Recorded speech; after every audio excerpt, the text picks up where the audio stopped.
The warning sign said, "Do not enter when wet." We thought it was about the mud. It wasn't. I've hiked across most of the Pacific Northwest, but only once did the woods rearrange themselves behind me. And only once did something follow me out. There's a saying in some mountain towns, the forest only moves when it rains. Most folks laugh it off. A local myth, just fog and wind. But those of us who've been near those trees when the sky breaks open, we know better. It started with a hiking trip. Me, my cousin Ethan, and our friend Lucas. We weren't new to the trail. In fact, we'd done this stretch of wilderness up near the Cascades a dozen times. But we'd never taken the side path near West Ridge Creek, the one with the broken wooden signpost that just says, "Do not enter when wet." That should have stopped us. But the sky was blue, the birds were loud, we felt invincible. By the time the clouds rolled in, we were too far in to turn back. The forest grew darker, thicker, and quiet. No more birds, no bugs, just silence. And when the first drops of rain hit the leaves, Ethan stopped walking. "Do you see that?" he whispered. I followed his gaze. The trees were moving, not swaying from wind. I mean, shifting, reorganizing, rearranging themselves like pieces on a board. And then something stepped between them. Tall, wrong, skin like tree bark but too smooth, limbs too long. Its eyes were closed. Because it didn't need to see. It could hear the rain. We didn't move for a long time. The creature didn't look like it belonged in any forest I'd ever seen. It was tall, easily over 8 feet, but it didn't move like an animal. Its arms dragged low to the ground, its joints bent backward, and when it stepped, it didn't make a sound.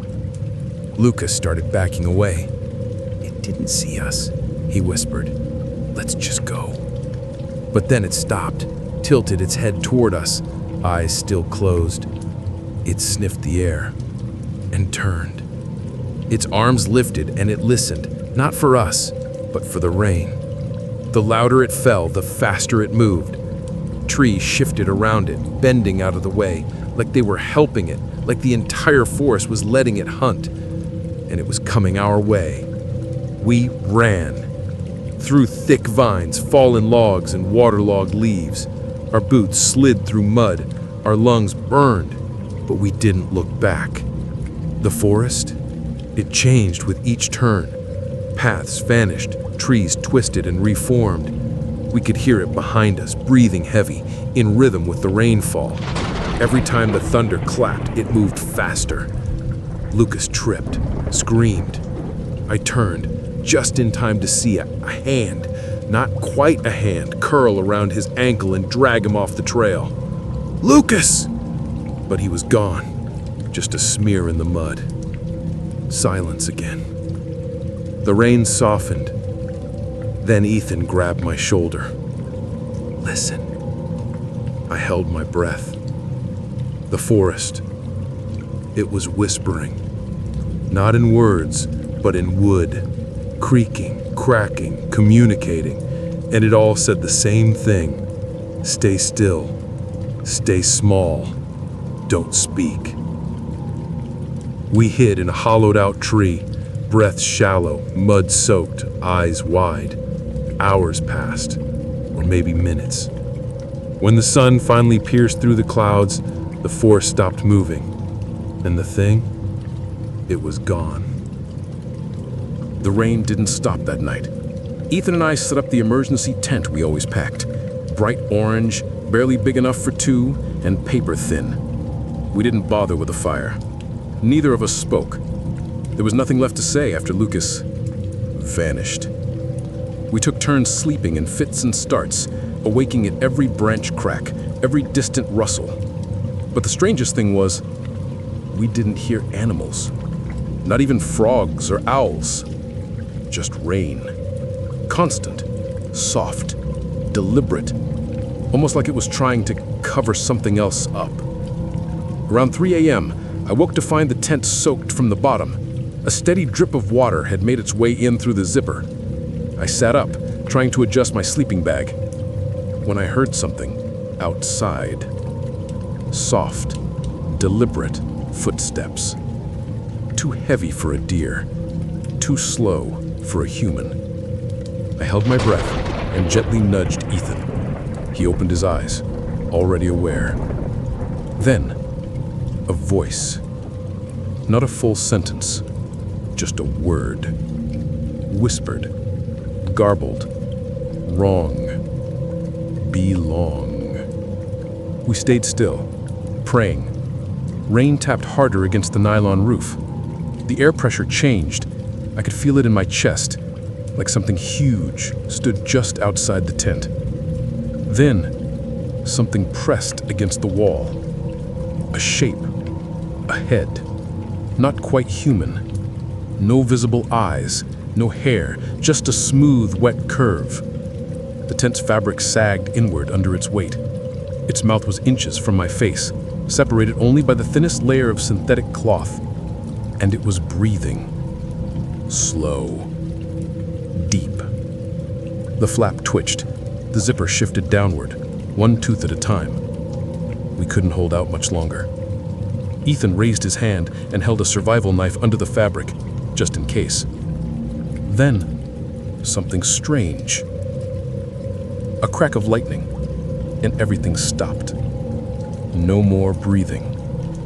The shape withdrew. Silence returned, and the forest rearranged itself again. Morning never came properly. The sky remained gray, the air thick with that endless forest humidity. We didn't speak much while we packed up, just exchanged a look. We get out, or we die here. But the paths were gone again. We had marked the trail with orange plastic ribbons when we first arrived. Ethan was always meticulous about that. But now, every ribbon hung from a different tree. Trees we'd never passed. Trees that hadn't been there yesterday. We picked the direction and walked anyway. The rain had stopped, but the woods were still dripping, like the trees were sweating.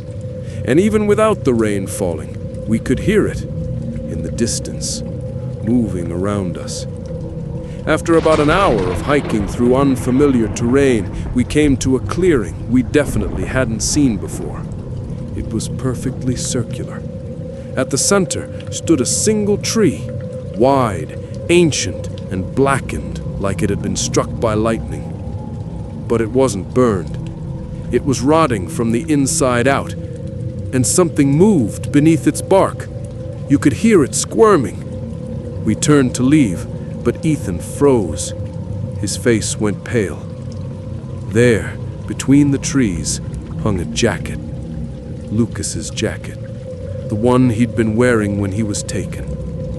It was dry, bone dry, in the middle of a forest that had been soaked for hours.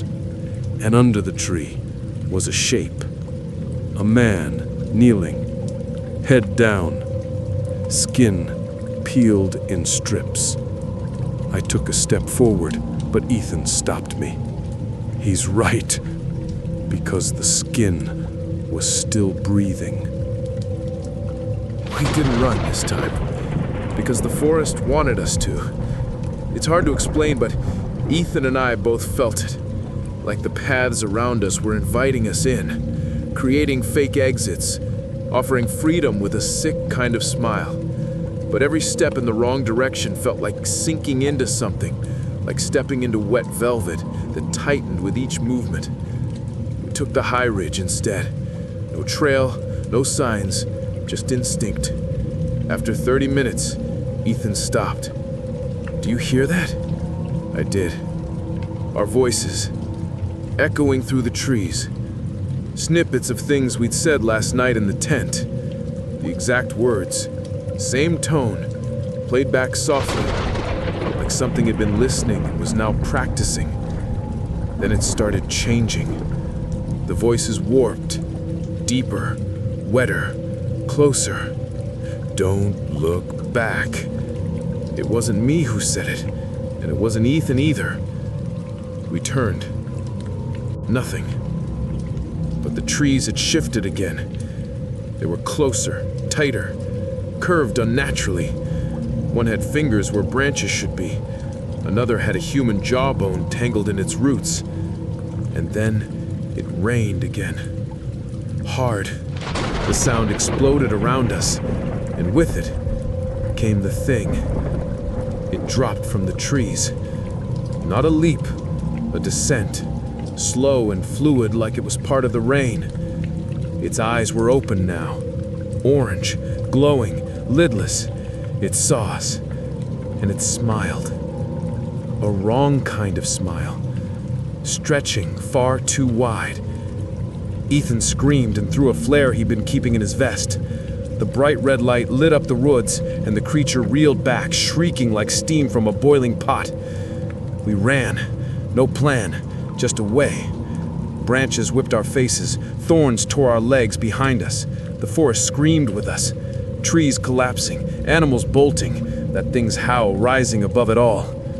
We didn't stop until we found a river, rushing, cold, wide, and with nowhere else to go, we jumped. We hit the water hard. The river dragged us under, flipping our bodies over rocks and roots. It was too fast, too cold. I blacked out. When I came to, I was on the shore, face buried in moss. My lungs burned. My hands were torn up. My backpack was gone. But I was alive. I turned, expecting Ethan, but there was no sign of him. No footprints, no splash, just the sound of rain, still falling, somehow only on the forest behind me. I screamed his name. Nothing answered, not even the forest. I walked for what felt like hours. The forest looked normal again. Birds chirped, trees stood still, even sunlight cut through the clouds in places. Then I saw the highway. My knees gave out. An old truck stopped when they saw me. The woman inside looked horrified. "You're lucky I saw you," she said. "People don't come out of there, especially not alone." I asked if she'd seen another man, my friend.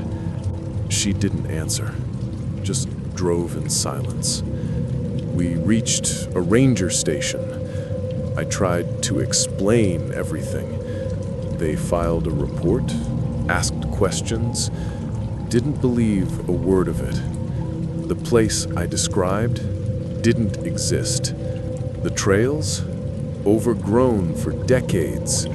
No one had seen or heard of Ashevale Woods in years, but I know it was real. I still have scars. And sometimes, when I close my eyes at night, I hear Ethan's voice. Not like a memory, like a whisper just outside my tent, saying things he never said, waiting. Because I think a piece of me never left that forest. And I think the forest is still waiting for the rest of me to come back. Some places don't let go. Some things wait in the rain, not to kill you, but to call you home. If this story chilled you, subscribe for more journeys into the eerie unknown. I'll be here, telling stories that were never meant to be heard.